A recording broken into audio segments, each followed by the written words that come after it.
Sou Silas. 38 anos de cemitério.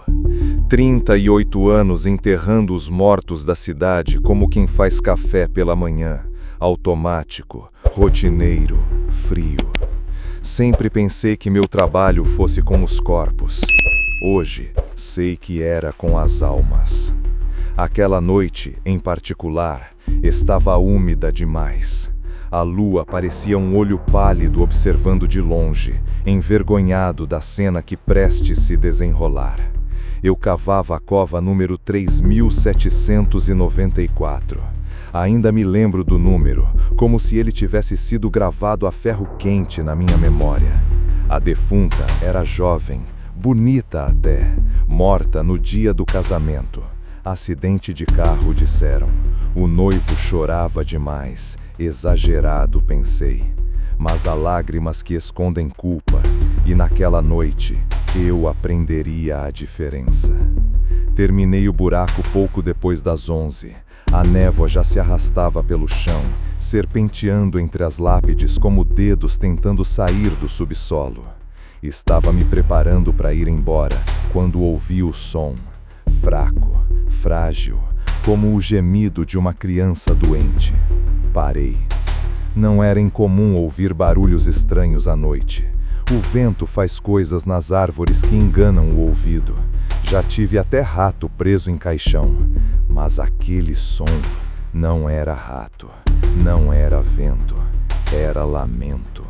Vinha da lápide recém-cravada com o nome Isadora Martins de Freitas, a noiva.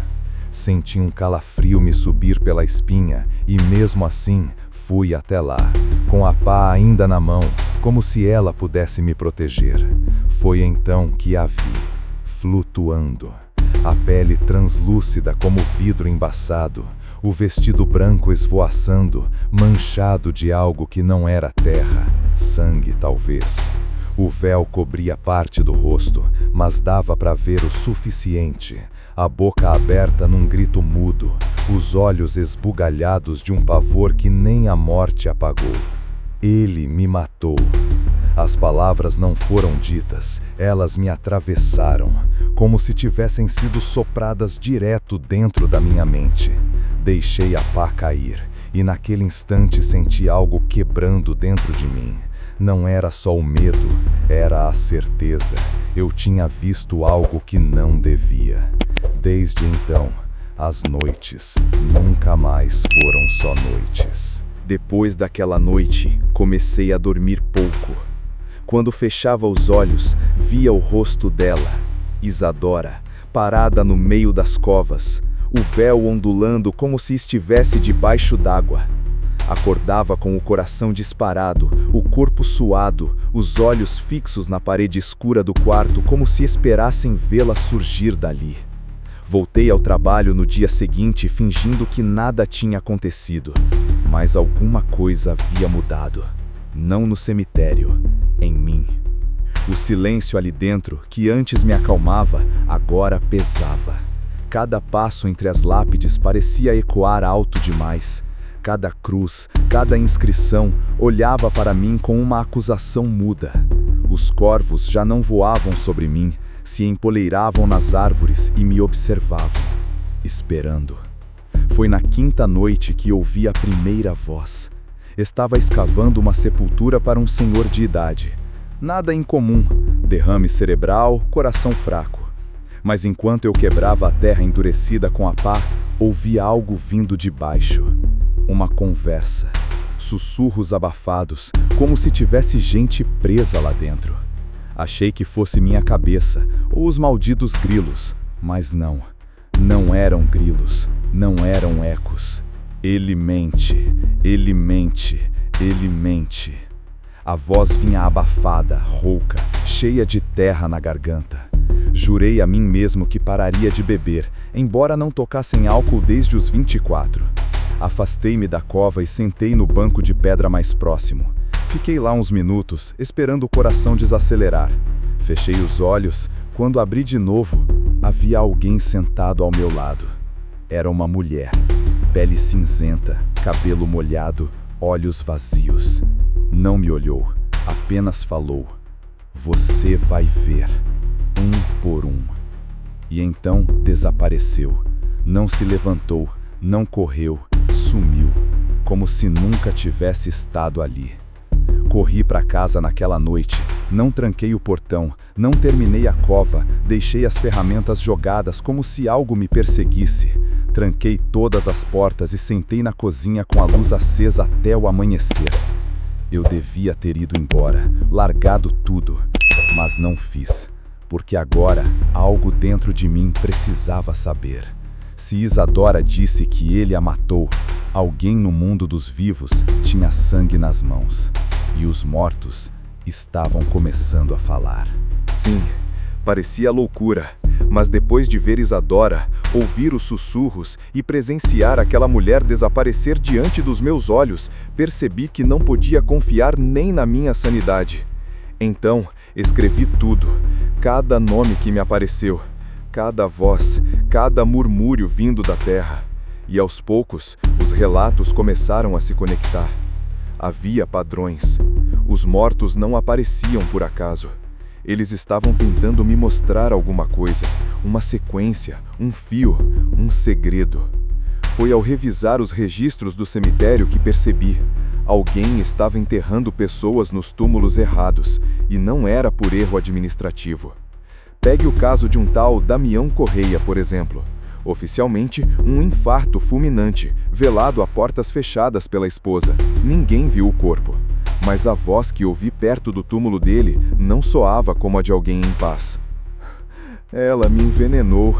Ela sorria enquanto eu morria. Fui conferir o túmulo à noite, como sempre. Levei uma lanterna velha e o caderninho com os nomes. Quando cheguei, senti um cheiro diferente no ar. Não era podre como o comum da decomposição. Era ferro, sangue velho. Encostado na lápide, havia algo que não estava lá no enterro. Um véu, branco, rasgado. Isadora estaria me guiando. Cavei. Não devia, mas cavei. A terra estava solta demais, como se alguém tivesse revirado aquilo dias atrás. Quando a pá bateu no caixão, um frio cortante subiu por minha espinha. A tampa estava entreaberta. Dentro não havia um homem, havia outra mulher, vestido de noiva, mesmo rosto que vi naquela noite. Era Isadora, no túmulo errado. Voltei aos registros. O número da cova dela era outro. Isso significava quem estava no caixão original dela, quem foi enterrado com seu nome. Fui até a outra cova. Cavei novamente, mãos tremendo, coração galopando. Quando abri a tampa, meu mundo virou escuridão. Era o noivo. Um buraco de bala no centro da testa. Vestia terno, ainda com o cravo branco no bolso. A aliança ainda no dedo. Então, o sussurro soou do fundo da terra, mais alto, mais próximo, como se me envolvesse por todos os lados. Ele não devia ter mentido. Você precisa ver até o fim. O frio daquela noite era insuportável. E não era só o vento que cortava minha pele. Era como se a morte tivesse saído da terra para me abraçar. Depois de descobrir o túmulo trocado, tudo fez um sentido terrível. Um segredo enterrado, não só sob o solo, mas na verdade por trás daquela noiva fantasma que não encontrava paz. Voltei para casa naquela madrugada, carregando comigo o peso das descobertas. O telefone tocou. Não atendi. Não sabia quem era, mas o instinto me dizia que eram eles, os vivos que ainda tinham medo do que eu sabia. Na manhã seguinte, não fui trabalhar. Fiquei sentado na escuridão da sala, tentando ignorar os sussurros que invadiam minha cabeça. Porém, na terceira noite, o chamado veio mais forte. Não mais um lamento, não mais uma sombra distante, mas uma ordem. Cave. Voltei ao cemitério. A névoa cobria tudo, densa e sufocante, quase como um manto de esquecimento. O túmulo do noivo. Abri com as mãos trêmulas. Lá dentro, uma caixa pequena, com um envelope envelhecido. Dentro, a carta dele. Não uma despedida, mas uma acusação. Isadora, Ela não era quem dizia ser. Eu descobri o que ela fez. Quis fugir, começar outra vida.